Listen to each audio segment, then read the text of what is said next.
Hi, this is Catherine Roseanne with Board Game Geek here at SPIEL 2016. I'm sitting here with Vangelis Bagiartakis from our TPA Games, and he's here to talk about Dice City by Royal Decree. So please tell me about this game. So this is an expansion of Dice City.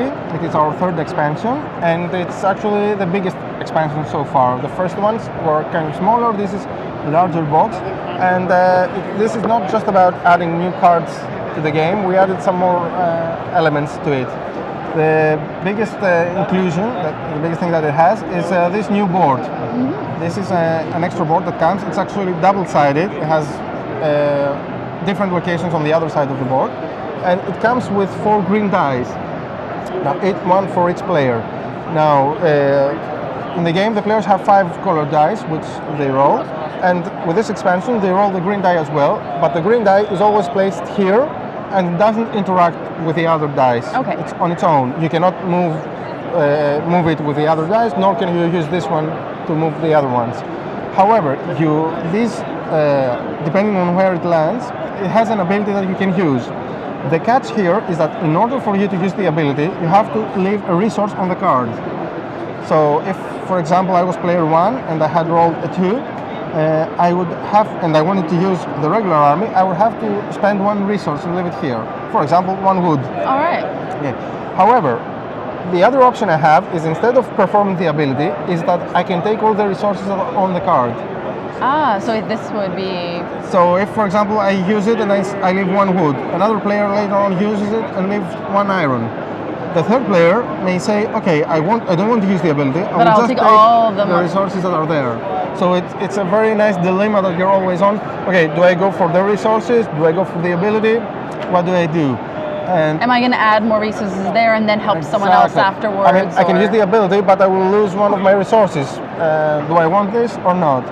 Also, since you cannot move this die with your other dice, what you can do is leave resources and move it along the way. So I could leave 1 wood here and move this here. And then I can give another resource and go there if that was the ability I wanted more. You could then put a 3rd resource down and then you get 2. Yes. Right. And so there are ways to interact with this die, but it comes at a cost, and you always have to weigh what's worth more to you. And the good thing is that you see what the other players have rolled, so you know that, oh, he plays after me, and he's also here. If, for example, I was on 3. So if I leave 1 resource, I will probably be giving him 1 more resource. So you have to take that into account as well.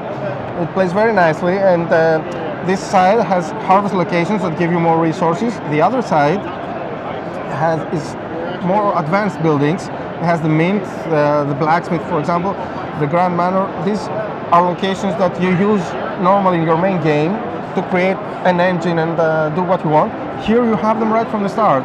So you can go from the first round, you can use a mint and generate a ton of resources.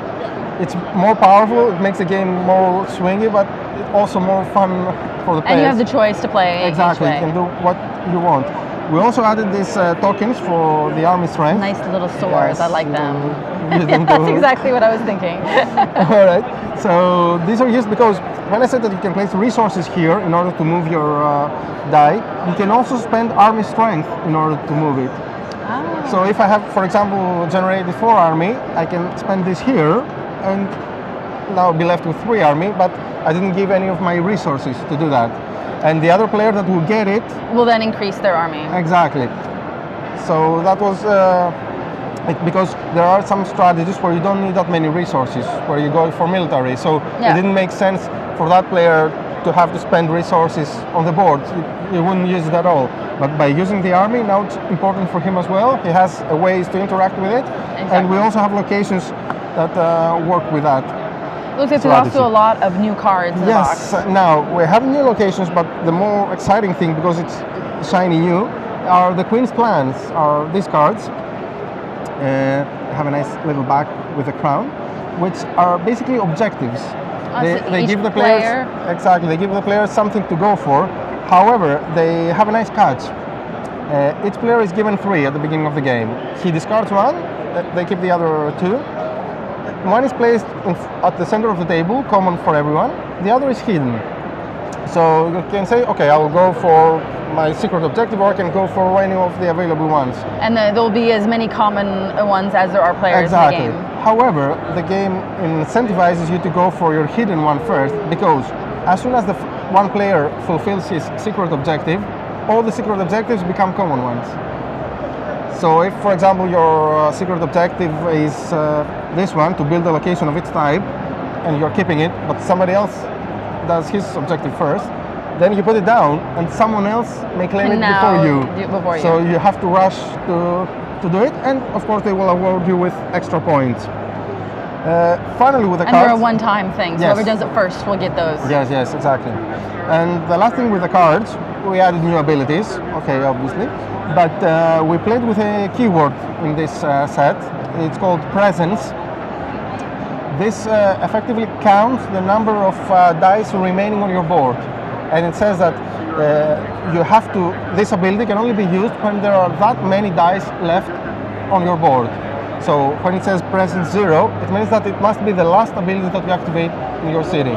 So if it had presence 4, it would mean that it had to be the first one. I see. And in the order you do things, yes, then it will become a little more important. Presence 2, and so on. Because this way now, the order by which you do your actions is important. And this also allowed us to put abilities that we couldn't put otherwise.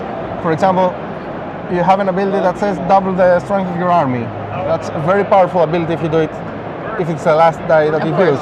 But with this keyword, with this ability, you have to do it after just one card. So you can control how powerful it is, and it gives you a lot of options. Thank you. So lots of nice new loot for Dice City by royal decree from RTP Games.